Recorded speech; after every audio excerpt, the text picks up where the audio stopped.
నమస్కారం. NXT news కి స్వాగతం. ఈనాటి వార్తా విశేషాలు. ఆంధ్రప్రదేశ్ 16వ అసెంబ్లీ స్పీకర్గా సీనియర్ ఎమ్మెల్యే చింతకాయల అయ్యన్న పాత్రుడు ఏకగ్రీవంగా ఎన్నికయ్యారు. ఆయన ఎన్నికను ప్రోటెం స్పీకర్ గోరంట్ల బుచ్చయ్య చౌదరి సభలో అధికారికంగా ప్రకటించారు. అనంతరం ఆయనను ముఖ్యమంత్రి చంద్రబాబు, ఉప ముఖ్యమంత్రి పవన్ కళ్యాణ్ సభాపతి స్థానంలో కూర్చుండబెట్టారు. శుక్రవారం సాయంత్రం 5 గంటలకు నామినేషన్ల ప్రక్రియ ముగిసింది. ఒక నామినేషన్ దాఖలైనందున అయ్యన్న పాత్రుడి ఎన్నిక ఏకగ్రీవమైంది. ప్రతిపాదకుల పేర్లను సభకు నేను తెలియపరుస్తా ఉన్నాను. 1 చింతకాయల అయ్యన్న పాత్రుడు. ప్రతిపాదకున్న పేరు శ్రీ కొణిదెల పవన్ కళ్యాణ్ గారు. 2 శ్రీ చింతకాయల అయ్యన్న పాత్రుడు గారు. ప్రతిపాదకున్న పేరు శ్రీ నారా లోకేష్ గారు. 3 శ్రీ చింతకాయల అయ్యన్న పాత్రుడు గారు శ్రీ సత్యకుమార్ యాదవ్ గారు. సక్రమంగా నామనిర్దేశం చేయబడిన అభ్యర్థి శ్రీ చింతకాయల అయ్యన్న పాత్రుడు గారు ఒక్కరే అయినందున సభాపతి పదవికి శ్రీ చింతకాయల అయ్యన్న పాత్రుడు గారు ఏకగ్రీవంగా ఎన్నుకోబడినట్టు ప్రకటిస్తున్నాను. శ్రీ చింతకాయల అయ్యన్న పాత్రుడు గారికి నా హృదయపూర్వక అభినందనలు తెలియజేస్తా ఉన్నాను. నా హృదయపూర్వక అభినందనలు అందజేయచ్చు సభాపతి స్థానం అలంకరించవలసిందిగా వారిని కోరుతున్నాను. శ్రీ చింతకాయల అయ్యన్న పాత్రుడు గారిని సభాపతి స్థానం తీసుకురావాల్సిందిగా సభా నాయకుడిని మరియు ఇతర పార్టీల నాయకులను కోరుతున్నాను.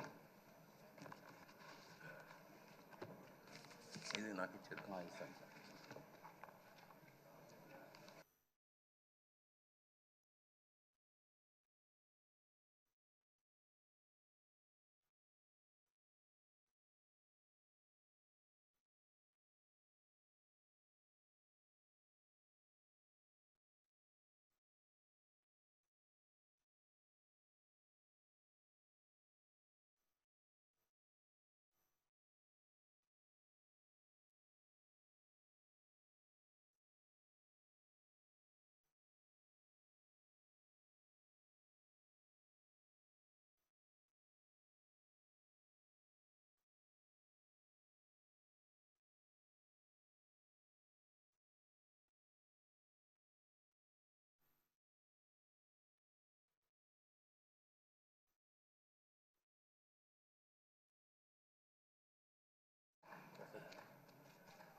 అసెంబ్లీలో అత్యంత సీనియర్ సభ్యుల్లో అయ్యన్న పాత్రుడు ఒకరిని సీఎం చంద్రబాబు అన్నారు.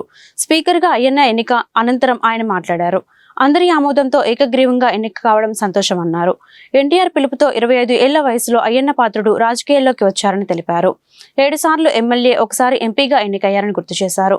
ఎమ్మెల్యే, ఎంపీ, మంత్రిగా తెలుగు రాష్ట్రాల్లో ప్రత్యేక ముద్ర వేశారని కొనియాడారు. ఏ పదవి ఇచ్చినా వన్నె తెచ్చారని పేర్కొన్నారు. అదేవిధంగా ఎంతో పవిత్రమైన అసెంబ్లీని గత ప్రభుత్వం దెబ్బతీసింది. 23 మంది గెలిచి అసెంబ్లీకి వస్తే చాలా ఇబ్బంది పెట్టారు. నా కుటుంబం గురించి ఇష్టానుసారం మాట్లాడారు. మైకు ఇవ్వకుండా చేసి అవమానపరిచారు. సీఎంగానే అసెంబ్లీకి వస్తానని ఆ రోజు గట్టిగా చెప్పా. గౌరవ సభకు రాను, గౌరవ సభకే వస్తానని స్పష్టం చేశా. రాష్ట్రంలోని ఆడపడుచులను అవమానపరిచారని చెప్పారు. సోషల్ మీడియాలో ఇష్టానుసారం పోస్టులు పెట్టారు. ప్రజలంతా గమనించి నన్ను గౌరవ సభకు పంపారు. భవిష్యత్తులో ఏ ఆడబిడ్డకు అవమానం జరగకుండా చూడాలి.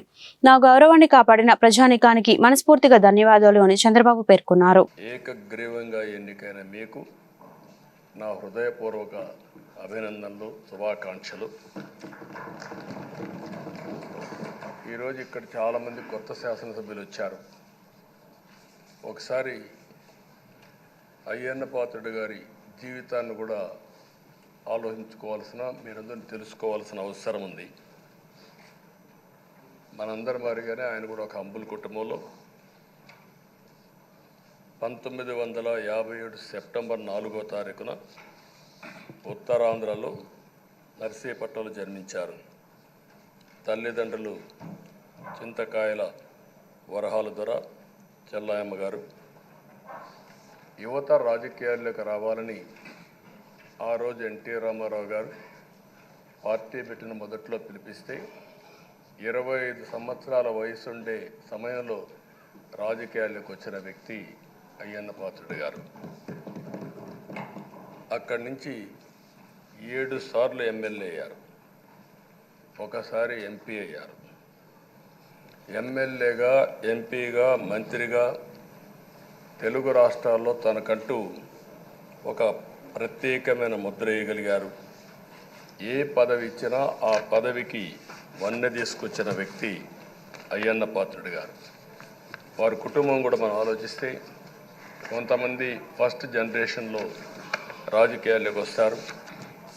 అయ్యన్న పాత్రుడు గారిని చూస్తే 6 దశాబ్దాలు రాజకీయ చరిత్ర కలిగిన కుటుంబం.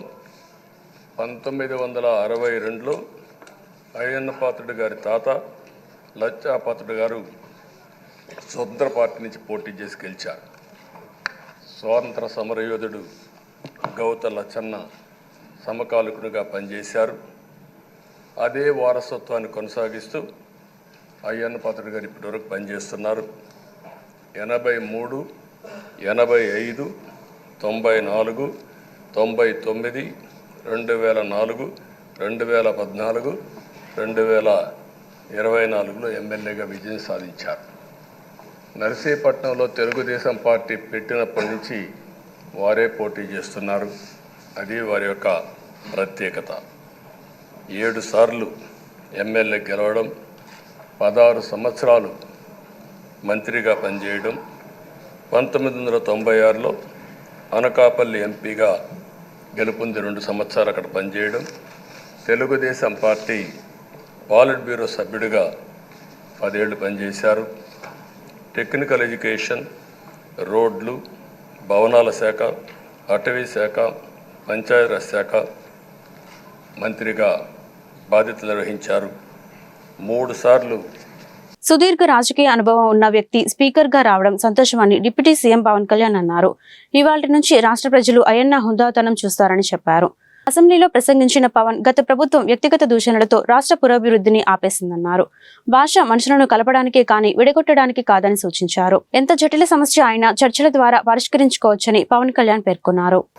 దాదాపు 7 సార్లు ఎమ్మెల్యేగాను, ఒకసారి పార్లమెంట్లో అడుగుపెట్టిన మీకు, Panchayati Raj, technical education, forest, R&B అనేక మంత్రిత్వ శాఖల్ని సమర్థవంతంగా నిర్వహించిన మీకు ఈ సభాధ్యక్షుడు ఈ స్పీకర్ స్థానంలో కూర్చోవడం నాకు చాలా ఆనందంగా ఉంది. ఇన్ని దశాబ్దాలు ప్రజలు రాజకీయ జీవనంలో ఇన్ని దశాబ్దాలు ప్రజలు మీ వాడి వేడి చూశారు. మీకు కోపం వస్తే ఋషికొండను చెక్కినట్టు ప్రత్యర్థులకి పదునైన ఉత్తరాంధ్ర యాసలో గుండు కొట్టేస్తారు. నాకు ఒకటే బాధేస్తా ఉంది సార్, ఇకపైన మీకు తిట్టే అవకాశం లేకపోవడం. కానీ ఇక మీద సభలో ఎవరు తిడుతున్నా దాన్ని ఆఫ్ చేసే బాధ్యత మీ చేతిలోనే ఉంది. మీరే మైక్ ఆఫ్ చేయాలి. అంటే మా చిన్నప్పుడు నేను చూసేవాడు, ఒకసారి అల్లరి చేసే అబ్బాయిని క్లాస్ లీడర్ చేసేవాడు చిన్నప్పుడు మా స్కూల్లో. కానీ ఇన్నాళ్ళు ప్రజలు మీ వాడి వేడి పలుకులు, మీ ఘాటైన వాగ్ధాటి చూశారు. ఈ రోజు నుంచి రాష్ట్ర ప్రజలు మీ హుందాతనం చూస్తారు. డిబేట్స్ వెనకాల దాక్కుని సంస్కారహీనమైన భాషలని, భావాలని రకరకాల మాధ్యాల్లో విరజిమ్ముతూ ఉంటారు. దాని నియంత్రణ మీ ఆధ్వర్యంలో ఇక్కడి నుంచే మొదలవ్వాలి. ఇందాక సభానాయకులు గౌరవ ముఖ్యమంత్రి శ్రీ చంద్రబాబు నాయుడు గారు చెప్తారు, ఆడబిడ్డలు ఏ విధంగా నలిగిపోయారు ఈ రాష్ట్రంలో గత 5 సంవత్సరాల్లో. చిన్న లేదు, పెద్ద లేదు, ఎవరని లేదు. ఎవరన్నా సరే ఒక మాట మాట్లాడితే వాళ్ళు వ్యక్తిగతంగా దూషణ, సోషల్ మీడియాలో వాళ్ళని క్యారెక్టర్ అసాసినేట్ చేయటం, వాళ్ళు పెద్ద నాయకులు కావచ్చు, కార్యకర్తలు కావచ్చు, లేదా వాళ్ళకి ఎదురు తిరిగి ఒక ఒపీనియన్ చెప్పి ఎవరైనా సగటు మనిషి కూడా కావచ్చు, అది ఇక్కడితో ఈ రోజు నుంచి ఆగిపోవాలి అధ్యక్ష. అది మీ ఆధ్వర్యంలోనే మొదలవ్వాలి. గత ప్రభుత్వం తాలూకు సభ జరిగిన విధానం చూస్తే ఈ వ్యక్తిగత దూషణ ఇవన్నీ చాలా ఇబ్బంది పెట్టే ప్రజలు. ఈ రోజున వాళ్ళకి 11 సీట్లకు పరిమితం అయ్యారు, ఈరోజు లేరు, ధైర్యం లేదు వాళ్ళకి. విజయాన్ని తీసుకోగలిగారు కానీ ఓటమిని కూడా ధైర్యంగా కూర్చుకునే వాళ్ళకి స్థాయి లేదు, వాళ్ళకి పారిపోయారు ఇక్కడి నుంచి. భావంలో ఉండే తీవ్రత భాషలో ఉండాల్సిన అవసరం లేదు. భాష మనుషుల్ని కలపడానికి కానీ విడగొట్టడానికి కాదు. భాష విద్వేష గుంటూరు నగరంలో చాలా కాలంగా పెండింగ్ లో ఉన్న ప్రాజెక్టులను నిర్దేశిత సమయంలో పూర్తి చేస్తామని కేంద్ర గ్రామీణాభివృద్ధి కమ్యూనికేషన్ శాఖల సహాయ మంత్రి పెమ్మసాని చంద్రశేఖర్ తెలిపారు.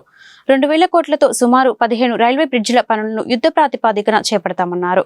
శనివారం గుంటూరు R&B బంగ్లాలో గుంటూరు నగరంలో రైల్వే RUB ROB బ్రిడ్జ్ నిర్మాణాలపై సంబంధిత శాఖ అధికారులతో కేంద్ర సహాయ మంత్రి పెమ్మసాని చంద్రశేఖర్ సమీక్షించారు. ఈ సందర్భంగా ఆయన మీడియాతో మాట్లాడుతూ ఎన్నికల్లో హామీ ఇచ్చిన మేరకు గుంటూరు జిల్లాతో పాటు ఆంధ్రప్రదేశ్కు సంబంధించిన ప్రాజెక్టులను పూర్తి చేసేందుకు కృషి చేస్తామన్నారు. నీట్ ఎగ్జామ్ నిర్వహణలో ప్రత్యేక సిస్టమ్ రావాలని అభిప్రాయపడ్డారు. రోడ్డు కానీ బ్రిడ్జిలు కానీ వ్యక్తిగత ప్రయోజనాలు కావు కాబట్టే మాజీ సీఎం జగన్మోహన్ రెడ్డి వీటిని కడితే ఓట్లు రావని పూర్తిగా వదిలేశారని ఆరోపించారు.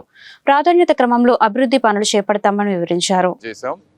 అందరూ కూడా ఉత్సాహంగా ఉన్నారు చేయడానికి. తప్పనిసరిగా మీ అందరికీ నేను ప్రామిస్ చేసినట్టుగానే సాధ్యమైనంత వరకు ఎక్కడెక్కడ ఎవరెవరిని కలిపి ముందుకు వెళ్ళి వర్క్ చేయాలో చేసి ఆంధ్ర రాష్ట్రానికి గుంటూరు జిల్లాకి ముఖ్యంగా సాధ్యమైన ప్రాజెక్టులు కంప్లీట్ చేసే పని తీసుకుంటాం. Thank you. చెప్పండి. విద్యా వ్యవస్థను పూని చేసే విధంగా నీట్ ప్యాకేజీ లీకేజ్ విషయంలో కేంద్ర ప్రభుత్వం మాత్రం విద్య ఖర్చు పెట్టించే విధంగా ఉందని కాంగ్రెస్ అగ్రనేత రాహుల్ గాంధీ అంటారు. ఏమంటారు? చూడండి అమ్మా, నేను ఎలక్ట్రానిక్స్, కమ్యూనికేషన్స్, అదేవిధంగా రూరల్ డెవలప్మెంట్ మినిస్టర్ని. నా డిపార్ట్మెంట్లో ఏమైనా జరిగితే మీరు అడగండి, వాటి మీద నాకు పూర్తి అవగాహన ఉంటుంది. ఎడ్యుకేషన్ అంటే అది నేను డైలీ చూసేటువంటి పరిస్థితి కాదు, కాబట్టి అందులో డెప్త్ నేను కాదు, వాళ్ళు చెప్పడం అనేది కరెక్ట్.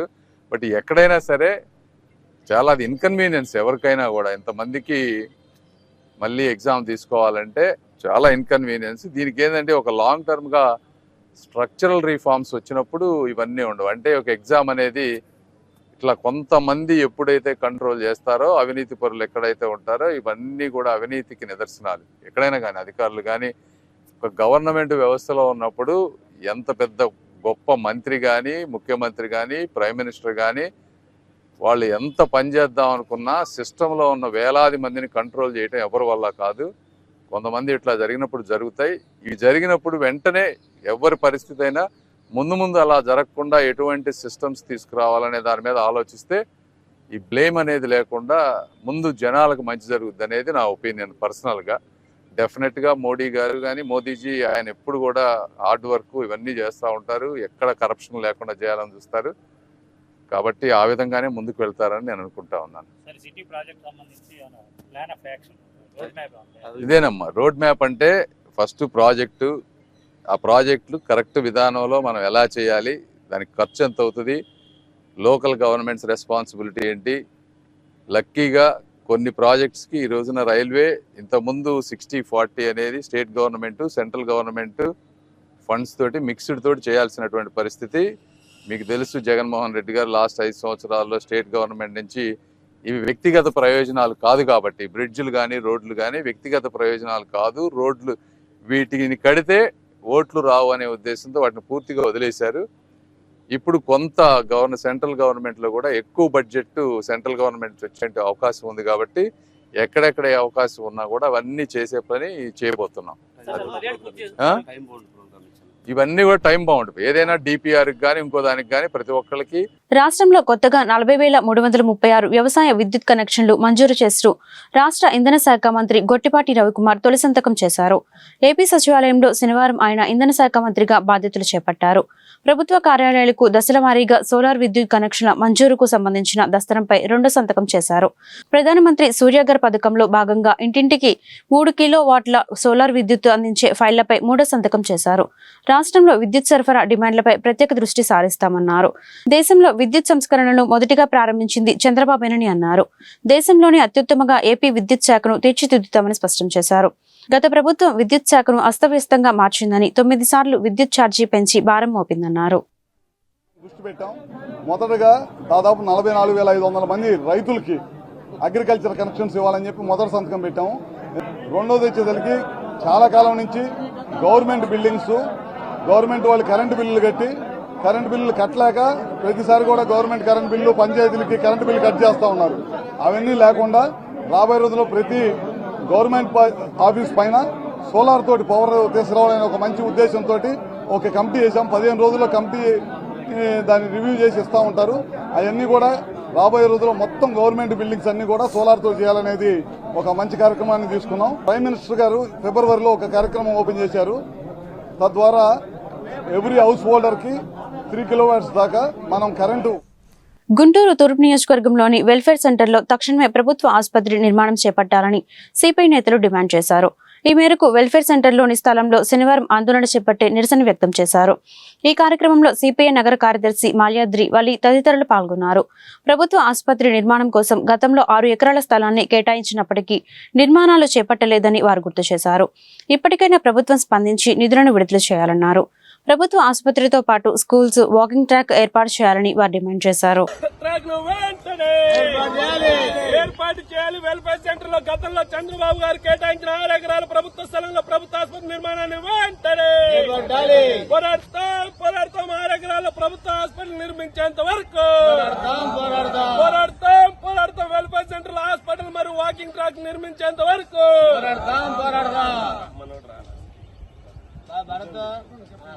కూటమి పాలనలో అంబేద్కర్ రాసిన రాజ్యాంగాన్ని పక్కన పెట్టారని, రెడ్ బుక్ రాజ్యాంగం అమలు చేస్తున్నారని మాజీ మంత్రి గుడివాడ అమర్నాథ్ విమర్శించారు.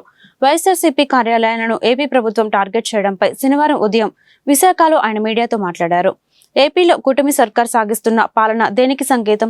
కోర్టు ప్రొసీడింగ్లో ఉండగానే తాడేపల్లి కేంద్ర కార్యాలయాన్ని నేలమట్టం చేశారు. పైగా చేసిందంతా చేస్తూ అసెంబ్లీలో నీతులు మాట్లాడుతున్నారు. ప్రభుత్వంలో ఉన్నామని ఏదైనా చేస్తామంటే పద్ధతి కాదు. ప్రజాస్వామ్యంలో అందరికీ అవకాశాలు వస్తాయి. మీకు వచ్చిన అవకాశాన్ని ఎలా వినియోగించుకుంటారనేది ప్రజలు గమనిస్తున్నారు అని అన్నారు. అధికారంలోకి వచ్చిన పార్టీకి సమయం ఇచ్చిన అవసరం ఉందని, 6 నెలలు గడిచాక పరిస్థితులను చూసి ప్రభుత్వం తీరును ఖండిద్దామని పార్టీ అధినేత వైఎస్ జగన్ తమతో చెప్పారని, కానీ అధికారం చేపట్టి 20 రోజులు పూర్తి కాకముందే రాష్ట్రంలో ఈ తరహా పరిస్థితులు నెలకొన్నాయని అమర్నాథ్ ఆవేదన వ్యక్తం చేశారు. ఈరోజు రాష్ట్రంలో అంబేద్కర్ గారి రాజ్యాంగాన్ని పూర్తిగా పక్కన పెట్టి తెలుగుదేశం పార్టీ తాలూకా రెడ్ బుక్ రాజ్యాంగం నడుస్తూ ఉంది. వారు ఏదైతే ముందు నుంచి వారు ఎన్నికల ప్రచారంలో చెప్పారో, వారు అధికారంలోకి రాకమునుపు చెప్పారో, వారు చెప్పినటువంటి ఆ రెడ్ బుక్ రాజ్యాంగాన్ని ఈరోజు రాష్ట్రంలో అమలు చేస్తున్నటువంటి సందర్భాలు మనం చూస్తూ ఉన్నాం. ఇంకా పైపెచ్చు ఈరోజు అసెంబ్లీలో నీతులు మాట్లాడుతూ ఉన్నారు. సరే, మేమైతే మా నాయకుడు జగన్మోహన్ రెడ్డి గారు మొన్న సమావేశం పెట్టినప్పుడు చాలా క్లియర్గా కేటగారికల్గా చెప్పారు. 6 నెలల పాటు వారికి హనీమూన్ పీరియడ్ అనేటువంటిది నడుస్తూ ఉంది. సహజంగా ఒక అధికారంలోకి వచ్చినటువంటి రాజకీయ పార్టీకి, అధికారంలోకి వచ్చినటువంటి ఆ పార్టీకి సమయం ఇవ్వాల్సినటువంటి అవసరం ఉంది. వారు ఇచ్చినటువంటి హామీలు అమలు చేయడానికి మనం సమయం ఇవ్వాలి. వారు తీసుకునేటువంటి నిర్ణయాలకు మనం సమయం ఇవ్వాలి. ఇప్పుడు మనం మాట్లాడాల్సినటువంటి పని లేదు. 6 నెలల తర్వాత వారు తీసుకున్నటువంటి నిర్ణయాలన్నీ చూసిన తర్వాత అప్పుడు మనం స్పందిద్దాం అనేటువంటి మాట జగన్మోహన్ రెడ్డి గారు మొన్న సమావేశంలో చెప్పారు. దానికి కూడా వారు సమయం ఇవ్వట్లేదు. అధికారం వచ్చి కేవలం ఇంకా 20 రోజులు పూర్తి అవ్వకముందే ఈ రకమైనటువంటి పరిస్థితులు రాష్ట్రంలో ఉన్నాయి. సరే, మేము తీసుకున్నటువంటి నిర్ణయాలు లేకపోతే ఇంకోటో ఇతర కారణాల చేత ఈరోజు మేము అధికారాన్ని కోల్పోయాం. మీకు అవకాశం ఇచ్చారు.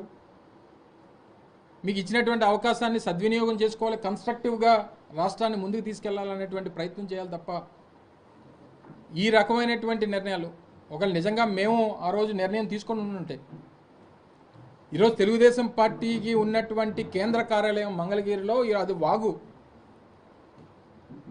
వాగు పొరంబోక్ కింద ఉన్నటువంటి తెలుగుదేశం పార్టీ కేంద్ర కార్యాలయం మంగళగిరిలో ఉన్నటువంటిది పూర్తిగా ఉన్నటువంటి లాస్కి వ్యతిరేకంగా ఉన్నటువంటి నిర్మాణం. సో ప్రజాస్వామ్యంలో కొన్ని నిర్ణయాలు మనం ఆలోచన చేసి, సరే వారు కూడా తర్వాత కోర్టుకు వెళ్ళారు, కోర్టులో స్టే తెచ్చుకున్నారు, ఇతర కారణాలు బోల్డ్ అని ఉండొచ్చు. వారు కూడా గడిచినటువంటి వారి ప్రభుత్వంలో 2014 నుంచి 19 మధ్యలో అనేక ప్రభుత్వ స్థలాల్ని చట్టాన్ని లెక్క చేయకుండా ఏపీలో ప్రభుత్వం పనిచేస్తుందని హైకోర్టు ఆదేశాలను ఖతారు చేయకుండా వైఎస్ఆర్సీపీ కార్యాలయాన్ని కూల్చేశారని పొన్నవోలు సుధాకర్ రెడ్డి మండిపడ్డారు. శనివారం ఆయన హైదరాబాద్ లో మీడియా సమావేశంలో మాట్లాడుతూ గుర్తింపు పొందిన పార్టీలకు ఆఫీసులు కట్టుకోవడానికి చంద్రబాబు 340 జీవో తీసుకొచ్చారన్నారు. పాలకులు మారచ్చు కానీ చట్టం మారదు. న్యాయ వ్యవస్థ ఆదేశాలను తుంగలో తొక్కారని పొన్నవోలు సుధాకర్ రెడ్డి ధ్వజమెత్తారు. తెలుగుదేశం పార్టీ 340 ప్రకారం ప్రతి జిల్లాలో పార్టీ కార్యాలయాలకు భూములు తీసుకుంది. ఎకరాకు 1000 రూపాయలకే తెలుగుదేశం భూములు పొందింది. వైఎస్ఆర్ కాంగ్రెస్ పార్టీ సైతం అదే ప్రకారం 2 ఎకరాలు చట్టపరంగా తీసుకుంది. పర్మిషన్ తీసుకోలేదని 7 రోజుల్లో తొలగించాలని ప్రొవిజనల్ నోటీసు పంపించారు. మేము సవాల్ చేస్తూ లంచ్ మోషన్ వేశాం. కూల్చేస్తున్నారని కోర్టుకు చెప్పాం. డ్యూ ప్రాసెస్ ఫాలో అవుతామని, చట్టానికి లోబడి పనిచేస్తామని కోర్టుకు తెలిపారు. కన్ఫర్మేషన్ ఆర్డర్ ఇచ్చేంత వరకు కూల్చకూడదని చట్టం చెబుతుందని పొన్నవోలు తెలిపారు. ప్రొవిజనల్ ఆర్డర్ కాపీ సర్వ్ చేశారు.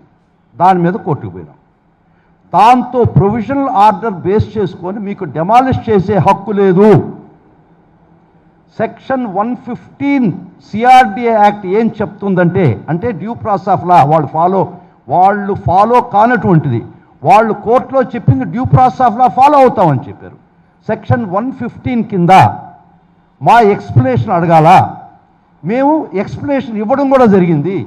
ఆ ఎక్స్ప్లెనేషన్ మీకు నచ్చకపోతే, ఆ ఎక్స్ప్లెనేషన్ మీకు ఇష్టం లేకపోతే మీరు ఫైనల్గా కన్ఫర్మేషన్ ఆర్డర్ అని 115 ప్రకారం ఇవ్వాలా. మరలా confirmation order as per section 115 CRDA act. Section 115 confirmation order ఇచ్చిన తర్వాత మరలా మాకు టైం ఇవ్వాలి. ఆ టైంలో మా ఎక్స్ప్లెనేషన్ మళ్ళా తీసుకోవాలి. తీసుకున్న తర్వాత మీరు దాన్ని నచ్చకపోతే, మీకు అది ఇష్టం లేకపోతే మీరప్పుడు డెమాలిషన్కి ఆర్డర్ చేయొచ్చు. ఇమ్మీడియట్గా మాకు ట్రిబ్యునల్కి పోయే హక్కు ఉంది. 116 ప్రకారం సిఆర్డి యాక్ట్ ప్రకారం ట్రిబ్యునల్కి పోయి స్టే ఇస్తే అప్పుడు కూడా మీకు డెమాలిష్ చేసే అధికారం లేదు, ట్రిబ్యునల్లో కేసు తేలిందాకా. ఇది డ్యూ ప్రాసెస్ ఆఫ్ లా. మీరు ప్రొవిజనల్ ఆర్డర్ ఇచ్చి మా ఎక్స్ప్లెనేషన్ తీసుకొని నిన్న కోర్టుకు పోయిందాక అదే జరిగింది. మీకు ఇష్టం మీకు నచ్చకపోతే, మీరు సాటిస్ఫై కాకపోతే ఫైనల్ కన్ఫర్మేషన్ ఆర్డర్ ఇవ్వాలి as per section 115 CRDA act. ఇచ్చిన తర్వాత మళ్ళా మాకు టైం ఇవ్వాలి. మా ఎక్స్ప్లెనేషన్ మళ్ళా మీరు కోరుకోవాలి. మా ఎక్స్ప్లెనేషన్ ఇచ్చిన తర్వాత అప్పుడు కూడా సాటిస్ఫై కాకపోతే అప్పుడు మాత్రమే డెమాలిషన్ ఇవ్వాలా. మరలా మాకు ట్రిబ్యునల్కి పోయే హక్కు ఉంది. ట్రిబ్యునల్కి పోయిన దాకా మీరేం చేయకూడదు. ఇది చట్టం నిర్దేశిస్తుంది. అదే కోర్టు వారు చెప్పారు, మీకు ప్రొవిజనల్ ఆర్డరే కదా ఇచ్చింది, వారు మళ్ళా మీకు కన్ఫర్మేషన్ ఆర్డర్ ఇవ్వాలి కదా, కన్ఫర్మేషన్ ఆర్డర్ మీకు ఎక్స్ప్లెనేషన్ తీసుకోవాలి కదా, అప్పుడే కదా డెమాలిషన్ చేయగలిస్తే ఇప్పుడు ఎట్ట చేస్తారు అన్నట్టు కోర్టు వారే చెప్పారు. చేయడానికి లేదండి వారు చెప్పారు. మేము ఖచ్చితంగా ఈ చట్టంలో ఏమైతే 115లో నిర్దేశింపబడిందో కన్ఫర్మేషన్ ఆర్డర్ ఇచ్చిందాకా కన్ఫర్మేషన్ ఆర్డర్లో టైం ఇవ్వాలి మాకు. అప్పుడు మా ఎక్స్ప్లెనేషన్ తీసుకోవాలా, అప్పుడు మీరు ఆర్డర్ పాస్ చేయాలా. అప్పటికి కూడా మేము ట్రిబ్యునల్కి పోయే హక్కు ఉంది. అప్పుడు దాకా మీకు డెమాలిష్ చేసే హక్కు లేదు. దిస్ ఈజ్ కేరళలోని వయనాడ్ పార్లమెంట్ నియోజకవర్గంలో కాంగ్రెస్ నాయకురాలు ప్రియాంక గాంధీ పోటీ చేయడంపై సిపిఐ జాతీయ కార్యదర్శి నారాయణ కీలక వ్యాఖ్యలు చేశారు. వయనాడ్ నుంచి ప్రియాంక పోటీ చేయడం కరెక్ట్ కాదని కామెంట్స్ చేశారు. నారాయణ శనివారం మీడియాతో మాట్లాడుతూ ప్రియాంక గాంధీని వయనాడ్లో పోటీకి దింపడం సరికాదు. కేరళ స్థానిక నాయకులకే వయనాడ్ సీటు వదిలిపెట్టాలి. అలాగే ఏపీలో కూల్చివేతలకు మేము పూర్తిగా వ్యతిరేకం.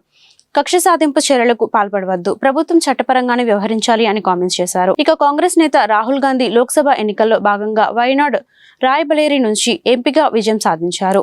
ఈ నేపథ్యంలో వయనాడ్ నుంచి రాహుల్ తప్పుకోకపోవడంతో ఉప ఎన్నికల సంఘం ప్రియాంక గాంధీని బరిలో దింపారు.